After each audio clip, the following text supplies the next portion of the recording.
I'm here in the Gaelic grounds and I'm joined here by Brendan Bugler, and Clare have just been defeated by 128 to 13 points. Brendan, a bad day for Clare, you'd have to say.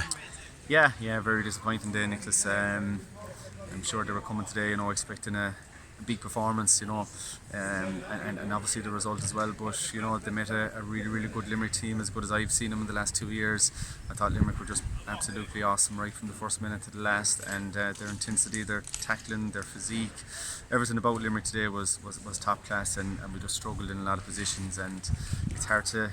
It's hard to believe, I suppose, we're not out of the championship at this stage after the last two performances, but there still is a chance to get out of Munster as well, so you're hoping Limerick will go on and Limerick will beat Tipperary next weekend, and then obviously we have to beat Cork in Cusack Park, which isn't within the bounds of possibility, hopefully for a better performance next week.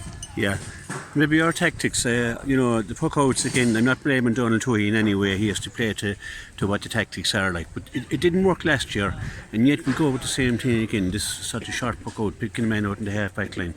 We put two men up in the two big men up in the full forward line, and again we failed to supply the proper ball into them. I know we made goal chances, but Yeah, I suppose look at from last week they decided to put Aaron Chenner in there as well, but just like you said there, Nicholas, I suppose he didn't get the supply of ball that was needed. So look, from a management point of view, they tried to change it up, but it just didn't work today. And I suppose from a puck out point of view, teams have copped on to what Clare do, and they allow maybe the short puck out, and then they straight away they just smash them, and don't allow Clare to come out with the ball. And when Clare were coming out with the ball, it was like we were meeting a stone wall in the tackling that Limerick were putting in. They were just well up for it, and their work rate was phenomenal all over the field.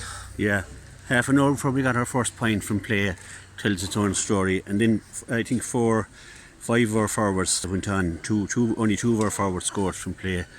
A point each from Tony Kelly and Peter Duggan. What happened with our forwards who were free scoring last year? Yeah, well, firstly, I think they were tied down today. I thought the Limerick defence was really, really solid, really, really good, and Limerick were cute as well. Anytime the Clare guys got in behind the full back line, they were taken down, and we did win 6 frees, I think it was, in the first half, which Peter nailed, but just the time on the ball, I think it's more so down to Limerick and the way they set up, more so down to the way our forwards were playing. But yeah, there's no doubt about it. I think over the 70 minutes, I think we got 3 points from play altogether, maybe 4. While if you look at Limerick, they had a spread of scores from play right throughout the field. All the forwards scored. The subs that came on, I think 1 or 2 of them scored.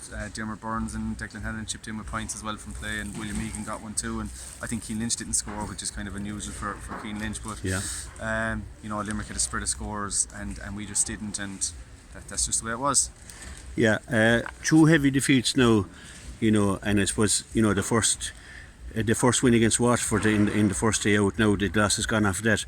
How are we going to get ourselves up for Cork? Because as you said, we're still in the championship, and kind of amazingly really when you think about it. But we still have a shout in there. Things have to go right. Well, how are they going to lift this team, or come up with a new plan against a Cork team now who are on a bit of a high as well? Yeah, but the way Limerick play today, if Limerick play like this next week against Tipperary, I can see them beating Tipperary, and then all Clare will have to do is to go and beat Cork in Cusack Park. We're back in Cusack Park. Yeah. You were hoping for a backlash today here in Gaelic grounds. We didn't get it, but Limerick, if Limerick lost today, they were out of the championship.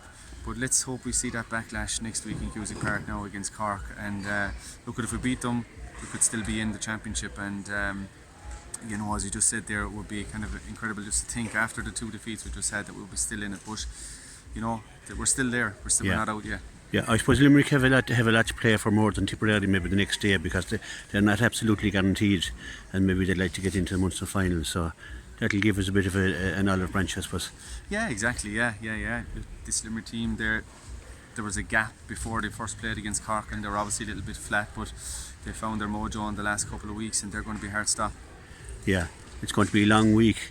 Again, supporters, if they have 2 weeks of this now, it's going to be hard to get everybody up for next Sunday. It is, yeah, and look, you've seen the same with Waterford, after their couple of bad, defeats, in the media there was a lot said about them and whatnot, and look at the difference between Clare and Waterford was, before Waterford headed into their last game, they were already out of the championship, and they were even looking to next year, and there was talks about management and whatnot, let's just keep the talk to the minimum for the next week, and wait till see what happens next weekend before we say any more. Yeah, I suppose it's important that these players are really hurting now, and we know that, and we you know, a lot of guys came out last Monday and really slated them. I don't think they deserve that in any way, because they've been, you know, they went in All Ireland semi-final last year, the same team. They only just beaten by a point, so it's important that we keep faith with them, like, and keep behind them. Yeah, that's it. That's really important. And I know a lot of them there, and good friends with a lot of them, and I know they're hurting more than anyone, you know, and they take great pride in themselves and their clubs and their county. So, you know, just hoping for a real good performance and a real, you know, a unified performance, I suppose, next week against Cork. And you know, as I said, we're not out of the championship yet. That's it, Brendan. And on that note, we'll keep that in mind for the rest of the week. Thanks very much, Brendan. Thanks. Welcome. Yeah.